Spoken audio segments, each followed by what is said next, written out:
So you just had a fight with him and you saw a bunch of pillars spawning and you have no idea what to do. Well, I got some good news for you. He's definitely much easier than the Frostwalker, the actual last boss in the game, also known as the console player's worst nightmare. Hashtag Mr. Arsonfire. Let's get started with the mechanics for this boss and I'll give you some tips later on. So what you gotta do is you gotta shoot the pillars, and there's like this white button on top of these pillars. You can shoot that as well. It turns red. I'm pretty sure that's what you need to do. And then you need to defend the pillars from the fireballs to make a current, that like an electrical current that goes all the way around. Now if the pillars get hit, you're gonna damage the pillar, and obviously that might break the turret. So you really want to shoot these fireballs. Once the electrical current goes full circle, that will then attack the boss and make him normal again, allowing you and your team to do damage to him. Now I shouldn't need to say this, but I'm going to anyway, because the specimens I see attempting boss fights in this game in general are just a different breed of humans that I never want to meet in real life. You are a party of 4 and there's more than 4 pillars. You might need to defend more than 1 pillar. So what you want to do is spread out and just do the best you can. I'm gonna be real, there is gonna be a lot going on. You're gonna be dodging attacks, shooting the fireballs, killing the rock goblins. Like, there's a bunch that's going to be going on, so you know, it might take you a few tries. If you clicked onto the video just for the mechanic, that is it. Before you click off, please do make sure you show the love and support to the video, as all that will be greatly appreciated. Now time for some tips. I'm gonna be honest there, Eugen carried hard. Like, if you're still struggling with this boss even after watching this video,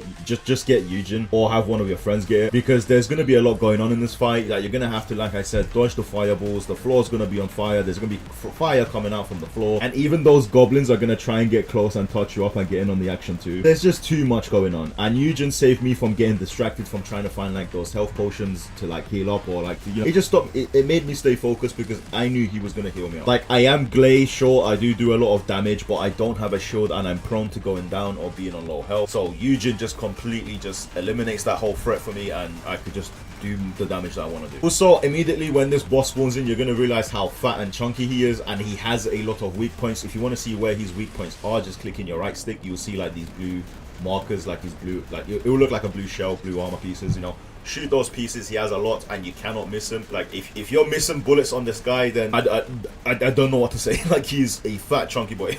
Now let's talk about the weaknesses and the resistances. Now if you come to this page and you click onto him, you can see exactly what he's weak to. So he's very strong against fire. You do not want to use fire. Strong against electric as well, so definitely electric and fire you do not want to use. He's very weak to ice, so ice is the #1 thing that you want to use against him. Now this doesn't mean you need to use an ice Descendant like Viesa or Viasa. I don't know, you know, the one that no one uses and no one cares about. Yeah, her.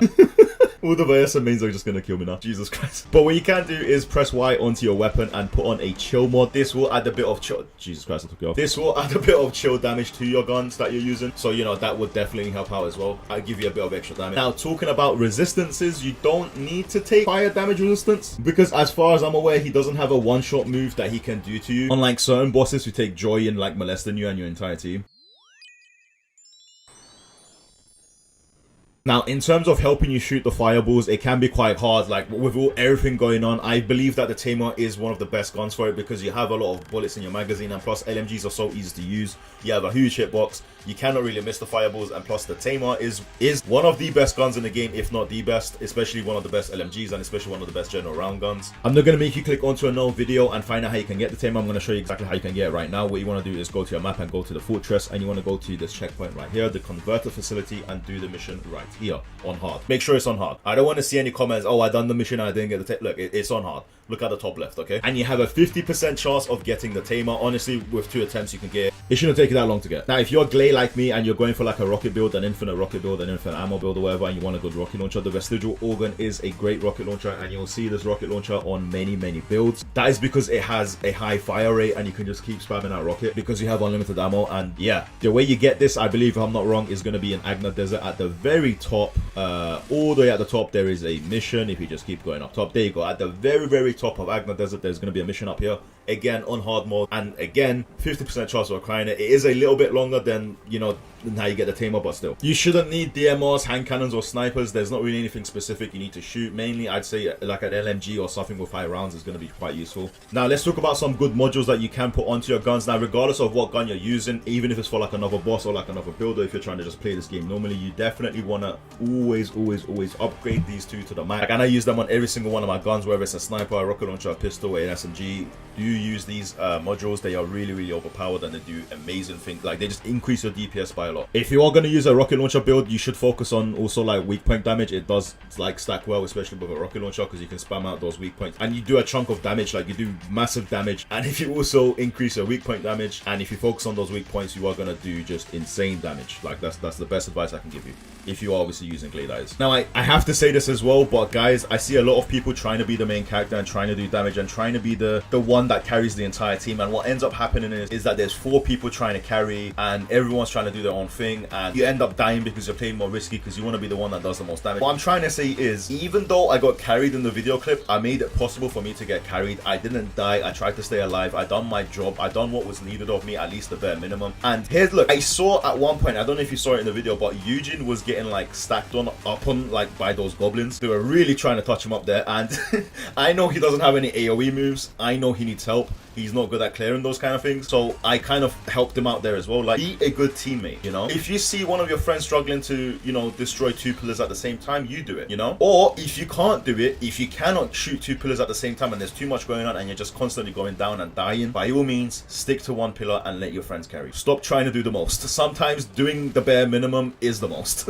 You know, I don't know if you guys understand what I'm trying to say, but I think I explained this much better in my previous video with the Frostwalker. If you haven't checked out, it's a pretty fun video. At least I've been told. Check it out if you want to, but I'm guessing if you're already on this boss, you don't really need to check it out. With all that being said though, guys, that does bring me to the end of the video. If you guys did appreciate this video, you know what to do. Show the love, show the support. I am a very small YouTuber, so any love and support you guys do show is greatly appreciated. First, Descendant community is just amazing. You guys have just been showing so much love and support on my channel. Here are some videos on my channel as well. If you do want to check them out, feel free, go ahead. If you guys do need help, my gamer tag and my hashtag is on the top left. Because I'm such a small YouTuber, guys, like people send friend requests all the time. Like I do not know 90% of these people, they are all people that need help or that want me to help them, or that I have helped in the past, whether it's with the hangman or bosses or anything. Because I'm such a small YouTuber, I will see your message, I will see your comments, and I will reply to them in the comment section down below too. Until next time, guys, take care.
Marcus, Yo, I thought you'd be used to this. what? Being in chains, bro. Oh!